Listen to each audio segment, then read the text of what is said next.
మొత్తానికి వేదవతి 25 నిరీక్షణ ఫలించింది. తన పుట్టింటి వాళ్ళు తన ఇంటికి వస్తుండటంతో సంబరాల్లో మునిగిపోతుంది. తన ప్రాణానికి ప్రాణమైన అక్క అక్కరకు చేయడంతో ఆనందంతో ఉప్పొంగిపోతుంది.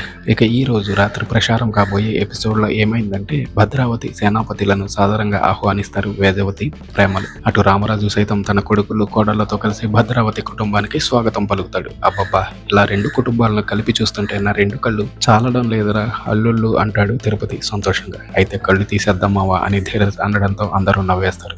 ఏమండి, మా అక్క అన్నయ్య మన ఇంటికి వచ్చారు అంటూ తెగ ఎక్సైట్ అయిపోతుంది వేదవతి ఆనందంలో. ఈ భూమి మీద ఉన్న దేవుళ్ళందరికీ మొక్కుతూనే ఉన్నావు కదా బుజ్జమ్మ, ఇన్నాళ్లకు నీ కన్నీటిని ఆనంద బాష్పాలుగా మార్చి ఉంటాడు అంటాడు రామరాజు. ఇక ఆహ్వానం పలకడంలో భాగంగా గవర్నమెంట్ కోడల మా అక్క అన్నయ్యలు వచ్చారు, వెళ్ళి హారతి తీసుకునిరా అని తెగ హడావుడి చేస్తుంటుంది వేదవతి. దీంతో ప్రేమ నర్మద ఇద్దరు ఇంట్లోకి వెళ్ళిపోతారు. రే తిరుపతి, నీళ్లు ఇవ్వరా అంటాడు రామరాజు. ఆ మాట విన్న సేనాపతి, ఆగరా, నువ్వు ఈ ఇంట్లో పన్నాడువా, పిలిచిన వాళ్ళు నీళ్లు ఇవ్వలేరా అంటాడు కోపంగా. అయితే రామరాజు ఓ మెట్టు దిగి రండి అంటూ పిలిచి కాళ్ళు కడుక్కోవడానికి దగ్గరుండి నీళ్లు అందిస్తాడు. కాళ్ళు కడుక్కుంటూ రామరాజును పొగరుగా చూస్తుంటాడు సేనాపతి. అయితే విశ్వక్కి నీళ్లు ఇస్తుంటే, నేను తీసుకుంటానులే మావయ్య అని రాముడు మంచి బాలుడుగా మారిపోయాడు విశ్వక్. ఇక భద్రావతి కాళ్ళు కడుక్కోవడానికి వెళ్తుండగా, అక్క నేను కడుగుతాను అక్క అంటే దగ్గరుండి కాళ్ళు కడుగుతూ ఎమోషనల్ అవుతుంది వేదవతి. ఇదంతా నా ఆనందం కోసం అక్క, 25 భారాన్ని కడిగేసుకోవడం కోసం అంటూ ఎమోషనల్ అవుతుంది. నువ్వు ఈ అనాథగాడిని ప్రేమించి చేసింది నీళ్లతో కడిగేది పోయేది కాదులే అంటాడు సేన. ఏంట్రా మామ, మీసాలు వంగిపోయే వయసులో పాపం గీపం అంటూ ఏదేదో వాగుతున్నావు, నోరు అదుపులో ఉంటే ఈ ఇంటి నుంచి సేఫ్ గా వెళ్తావు అంటాడు ధీరజ్ కోపంగా. ఏంట్రా ఏం చేస్తావు అంటాడు సేన కోపంగా. దీంతో ఇద్దరిని అందరూ కంట్రోల్ చేస్తారు. సేన అమ్మ కోసం వచ్చాం, బర్త్డే చేసుకుందాం అంటుంది భద్రావతి. దీంతో అందరూ నిశ్శబ్దంగా ఉండిపోతారు. ఇక ప్రేమ, నర్మద, వేదవతి ముగ్గురు భద్రావతి కుటుంబాన్ని ఇంట్లోకి పిలుస్తారు. ఇక మనసు కలిసిపోయి అంటూ సాంగ్ వేసుకుంటారంతా. అన్నయ్య, అక్క, వదిన అందరూ కూడికాలు ముందు పెట్టి రండి అంటూ ప్రేమగా పిలుస్తుంది వేదవతి.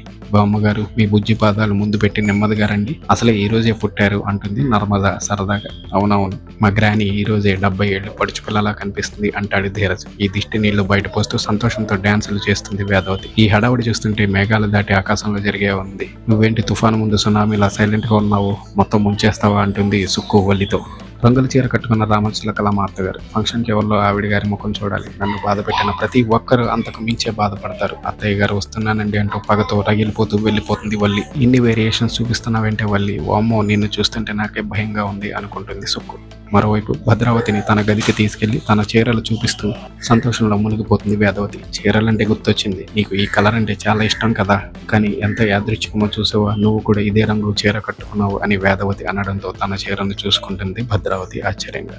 అక్క, చిన్నప్పుడు నువ్వు ఒక మాట చెప్పేదానివి కదా, మన ఇద్దరి మధ్య దూరం కేవలం గుండె చప్పుడే అని. ఆ మాట నిజమని చెప్పడానికి ఇదే నిదర్శనం అక్క అంటుంది వేదవతి. దీంతో వేద అంటూ వేదవతిని హగ్ చేసుకుంటుంది.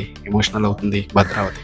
అక్క, నువ్వు ఇలా హగ్ చేసుకుంటే 25 ఏళ్ల దిగులు, బాధ అన్నీ దూరం అయిపోయాయి అత్త, మనసులోని సంతోషం అంతా కన్నీళ్లుగా బయటకు వస్తున్నాయి అంటుంది వేదవతి ఏడుస్తూ.